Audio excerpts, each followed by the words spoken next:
It was a chance to even things up before the series goes back to Grand Prairie, and off the start, the Dawson Creek Junior Canucks were looking a lot different than in Game 1.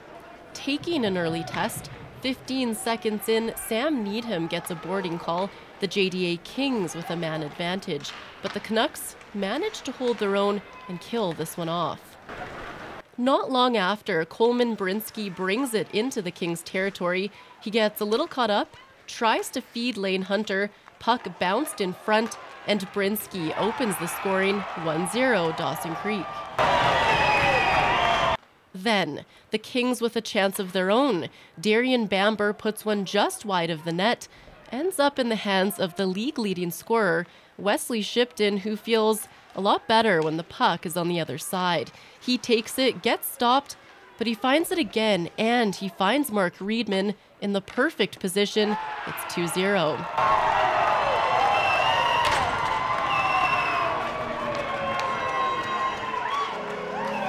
The Kings trying to fire back. Daryl Hugo travels up the wing, but Trey Nichols says, "Oh no, you don't." Over to Wyatt Lawrence, he sets up Taylor Lalaikis, who gets a couple of shots, but just can't find the net. Soon after, the Canucks on the attack again. Tanner Boehm fakes out the one-man defense. You can see the Kings really dragging their feet to get back. Troy Feldbush puts the Canucks up by 3. Just under 5 left in the first.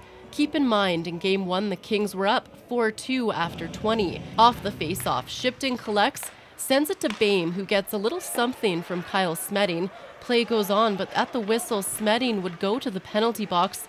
2 minutes for tripping. The Canucks now with a man advantage, but they didn't really need it here. Evan Tordiff picks up the puck from behind his own net, kind of just waltzes through center ice. Before the rest of the Canucks can join him, he's in the Kings' end. No problem for Tordiff, puts the Nucks up 4-zip. Not long after, Dawson Creek on the penalty kill. Canucks captain Colin Matheson gets 2 minutes for interference. Lots of commotion in front of the net. Lalaikis puts the JDA Kings on the scoreboard. And they like that. The Kings keep the pressure up. Mark Riedman actually breaking his skate here, goes to the locker room a little early. The Nucks did kind of find the net once more before the buzzer. Tordiff on the breakaway gets the shot, sort of. After 20 shots favoring Grand Prairie, 14-12. In the second, it would be Dawson Creek that opens up the scoring again. Nickel feeds it top center, where Riedman gets it to Ethan Buck. 5-1 Canucks. Kings turn next. Dawson Creek losing track of who's got who. Dalen Morgan capitalizes for the Kings. The officials are still announcing the last goal, but we found ourselves back in Dawson's end. Brock Clements gets called for roughing after the whistle. Sets up the Canucks for a power play. Dustin Boehm through the seam finds Riedman, who takes his second of the game. The Kings now on a power play. Dawson Creek would take 4 minutes in the penalty box for spearing. Hugo gets a goal. It's a 6-3 game. Dawson Creek would get 2 more in the second. Off the face-off, Riedman keeps pressure on, but this one's for Shipton. Number 11 gets his first goal of the game. Then, a 39-second 5-on-3, Tanner Boehm gets his first of the game, 8-3 for the Canucks. And we're not done with penalties. Right before the second period wraps up, words are exchanged on the bench. The refs say Randy Kleist of the JDA Kings has had enough. He gets a game misconduct, and he's sent off the bench.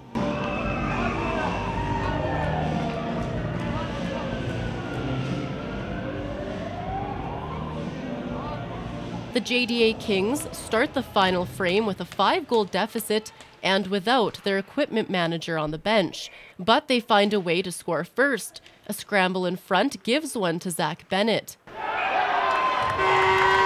Then, right off the face-off, this would see Tordiff get a game misconduct. He'll actually be sitting out now for Game 3.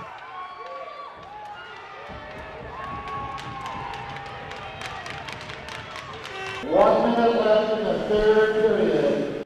2 minutes left in the game, the Kings would take a couple of slashing calls.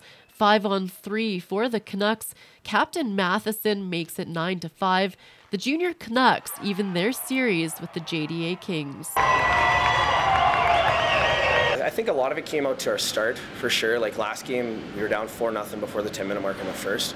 And I mean, like today, it just seemed like everybody was ready to go, like right off the hop. Like all 4 lines were rolling, and I think all 4 lines actually scored in the first period. So, I mean, I personally don't think any team can keep up with us when all 4 lines are going. Like, we have a lot of speed on our team, and I think speed is one of the hardest things to defend. So it definitely helped us out tonight, that's for sure. We played 60 minutes, or very, very close to 60 minutes. That's been one of our struggles all year, is putting together a full 60-minute game, moving the puck and moving our feet. And tonight was a good example of that, and it paid off. I'm just happy that happened, because the atmosphere in the room comes way up. CJDC went to their dressing room, but the JDA Kings refused a post-game interview.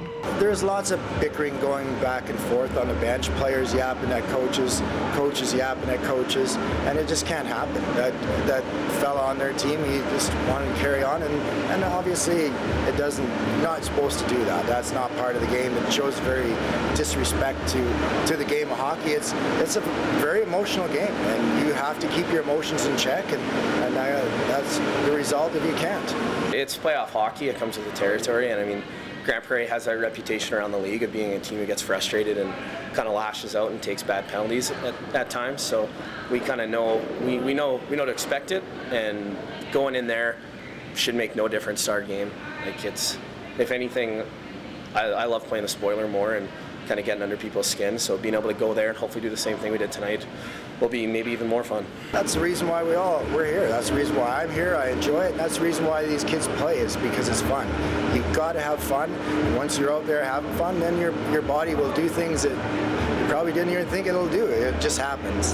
Don't let the highs get too high, and don't let the lows get too low. You have to put your brain in a position to where you move forward at the pace that we just recognize we can, and get it done. The series is now even. It's now going back to Grande Prairie for Game 3, an 8:30 start Thursday night. Amanda Kornowski, CJDC-TV Sports, Dawson Creek.